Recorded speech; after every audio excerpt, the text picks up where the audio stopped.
Welcome. You are tuned in to Empowering Educators, a podcast about purpose-driven education. My name is The Real Sun, and I am here for Voice of Purpose.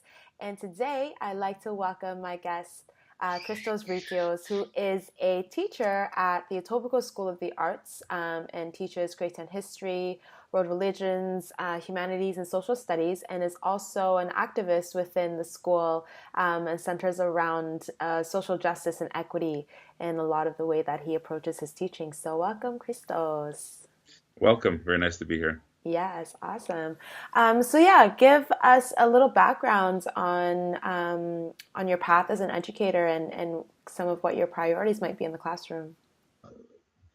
So, as a history teacher, as a member of the History and Social Studies department, it's always been very critical to me to ensure that the students have the opportunity to reflect critically and express themselves in a very unfettered manner, and also to find themselves within the material to make it truly culturally relevant.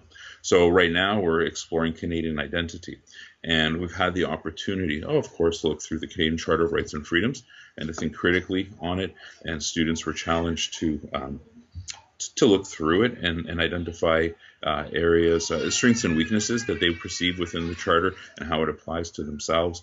And then continuing with the theme on identity, we were able to have a variety of speakers in to make it really relevant within our own community. Because I always like to work within the students' family and group of friends, and as well within our school community. So we were able to have an administrator that relayed her story of being a refugee.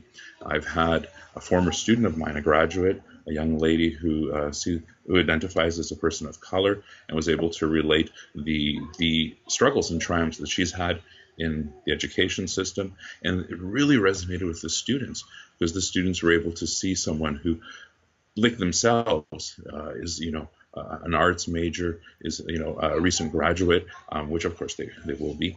And they were really touched by the candid approach and honest approach in understanding Canadian identity and the many layers that involves. And of course, we had you, the real Sun, in, and that was truly impactful.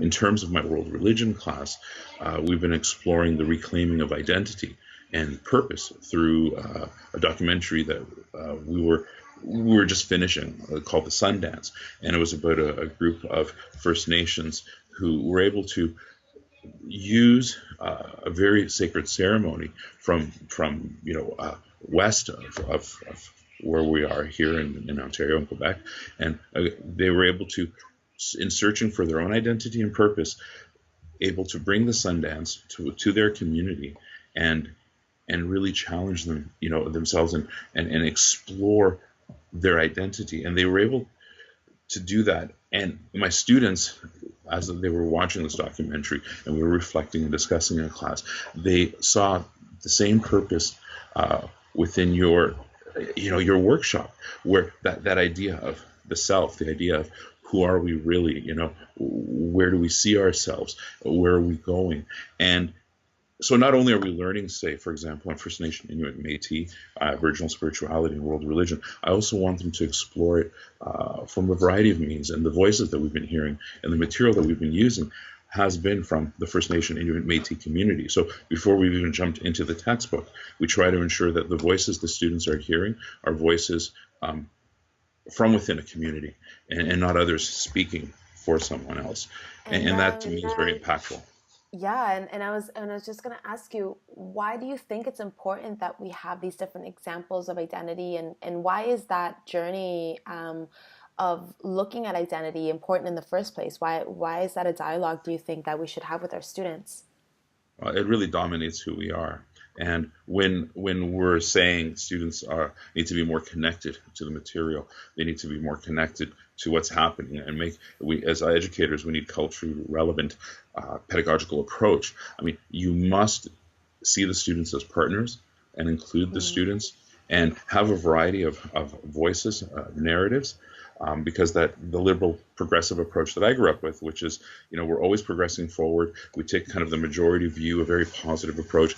And often what had happened, at least as I grew up, you're missing on so many narratives. You're missing on so much information. Everything is being compartmentalized for you, and you don't really see yourself. You don't really see others, and you're just supposed to kind of go along with it. Well, I think that era's long ended.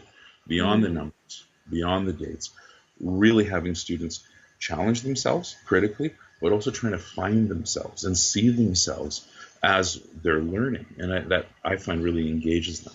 Right, makes a more meaningful experience out of their education as opposed to just becoming regurgitation machines, as I like to call it. Um, As I say too, to some people's dismay. right, yeah.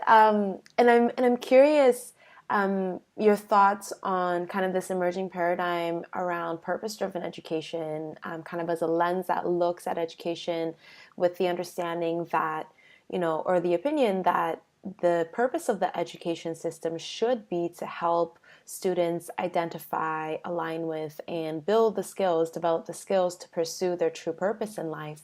Um, how do you feel about this approach to education or this lens on education?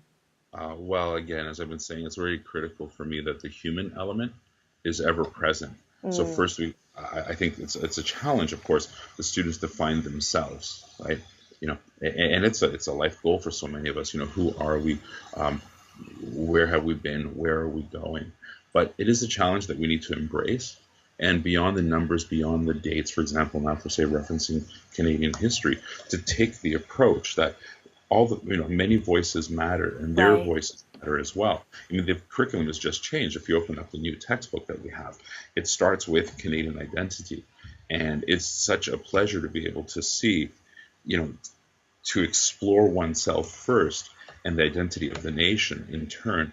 Um, before we begin anything else, and to take that approach continuously throughout different units, be it the world wars, be it the Great Depression, and so forth, just to be able to hear different narratives, to be able to hear human stories and to Right. relate to it at a human level.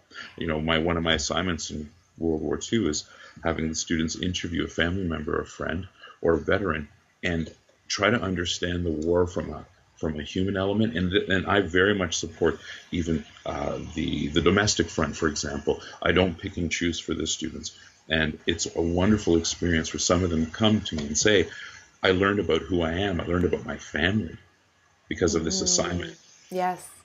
It's awesome. I mean, I conduct Holocaust Assemblies at the school. When I came to the school, I brought that when I discovered that wasn't happening. Um, Other assemblies, Asian heritage, bringing in speakers is not just about the celebrations, of course. So for me, I do a lot of equity-based activity. I created the equity group at the school, and that is a part of who I am, and it's also part of my teaching. Right, right. And when we can approach things from a place of personalizing things for students, I think definitely deepens their base of understanding for placing everything else within context as well. As like, why do the world wars matter? Why do these things matter? If there's Mhm. no tangible connection back to my own personal life, there's no meaning for the students to even care about what they're learning in school, which I find is a disconnect that's happening across all grades and all levels and all ages. Absolutely. There's so much Actually, disconnect between the curriculum and our students' lived experiences. it has to be qualitative. It can't just be quantifiable. It can't be prepackaged and measured in the sense that the system, say for example, again that I grew up in, and so many grew up in. They really have to have the opportunity to think critically, to engage themselves, to find others, and now what they do with it, of course, is a personal choice. But if we give that opportunity to the students, I think really wonderful things do happen. And what an interesting challenge to talk about Canadian identity is something that I've also struggled with and grappled with for a long time of what is Canadian identity? What does it mean to be Canadian beyond kind of the stereotypes that we're given around beavers and hockey, and move to a deeper understanding of what it means to be Canadian, living in a multicultural society in places like Toronto, and coming from a long legacy of oppression and colonization, the foundation of this land, of it being, people from Europe coming over and basically creating a situation where there's genocide and killing off the folks that were already here, the indigenous folks that were here. And so, what is the legacy or the identity that we are inheriting from our collective histories? And what does that mean also if you happen to be a person of color or a migrant community? And ultimately, all of us are migrant communities unless you're indigenous, but especially if you're a person of color and a visible minority, as you will, which a term that's also problematic. But yeah, so what does it mean to be a person of color living in this country that's built on a system of colonization, which is built on, white supremacy or white privilege, and how are the ways that we can navigate the powers of systems that exist, at the same time try to come to an understanding of who we are within the system. It is such a difficult Very task, but complex. wonderful to take on. I mean, the truth, to take a rip from someone else, like it's very inconvenient. Our past is not convenient. There's much that the students need to be aware of, from race riots to laws and acts that were passed that were specifically exclusionary and very racist. I think we're on a road to reconciliation, and the Truth and Reconciliation Commission, the term of cultural genocide, it's been very hard, it seems, for many to deal with, in terms of, I try to read a lot of what's happening through the media as well. But the reality is there are things that have happened and that have happened, continue to happen in our nation, challenge us. But if we can prepare the students to meet these challenges, to have them be informed and to be able to think critically, not to brush them away, not to ignore them. Mm-hmm. And then, of course, in turn, also to embrace their sense of personal identity and others in our nation. It will only strengthen, I think, their purpose. In Canada, I mean, literally, you can be anything you want to be if you're able to have the opportunities. So I think it's critical as educators and as a nation that we empower all the students to be able to learn any language that they'd like, to explore any aspect and any component of culture or identity that they'd like. I mean, literally, I think only wonderful things will happen, but it's a very delicate situation where we can never kind of rest on our laurels and say, oh, everything's great. Canada's been through a lot, but we're at a good place, and we're always facing challenges. Right. And this came up in the discussion in the class on the Charter of Rights and Freedoms, and it continued to come up through many examples that we talk about in class. So there's so much work to be done. Yeah. But we've been through quite a lot. I mean, it's a wonderful journey, but as educators, it's the most critical task. Right. To support students and let them engage, let them be involved, let them think critically, and to ensure that you're also vulnerable, that you're not so comfortable in your position where you don't allow any new narratives yourself as an educator, that you're open and learning as well. Yeah, and I think that's why making sure that we are bringing in elements of emotional intelligence in the ways that we teach, in the ways that we encourage our students to be in the classroom is very important as well, so that they're connected not just to data, but also what's happening internally. And when I think about identity, I also think about it being a building block to coming to that place of understanding your purpose, right? It's almost like that the Maslow's hierarchy of needs in a different kind of sense, right? Like, unless you have your basic needs met, it's hard to reach self-actualization. Well, absolutely, those physiological needs, yeah. Right. And then in there somewhere also is like, if you don't understand your identity and the fundamentals of who you are, it's really hard to kind of transcend beyond some of the barriers that have been created, that create disengagement, that create meaningless kind of existence, to a place where we can pursue and understand and come into alignment with our purpose, and maybe that's why educators like myself and yourself have become so drawn to this idea of addressing identity and equity and social justice, because those are building blocks to helping us gain a more holistic vision and understanding of where we come from, so that we can,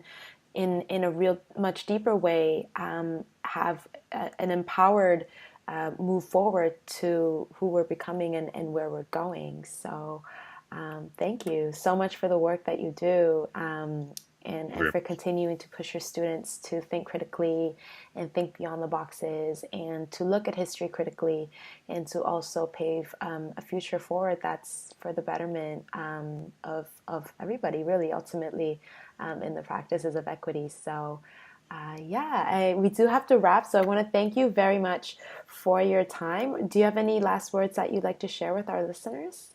just that it was a great pleasure to be able to work with you as well and to engage, to have the students engage with you in so many workshops that we did at the school. It really opened up their eyes and gave help in terms of understanding their own sense of purpose and identity. And that's very impactful, and it means a lot to me. So I thank you very much as well for what you've Thank done. you. Thank you for the opportunity to come in and work with your wonderful students. Awesome. Well, thank you so much, Christos, and thank you to our listeners. You are listening to Empowering Educators, a podcast about purpose-driven education. You just heard from Christos Vritsios. Am I saying that right? Yep, that's right. Vritsios. And he is a teacher at the Etobicoke School of Arts, teaching in history, world religions, humanities, social studies, and is an activist within social justice and equity issues within the school. And thank you very much for tuning in. My name is The Real Sun, reporting here for Voice of Purpose. Till next time, take care. Bye-bye.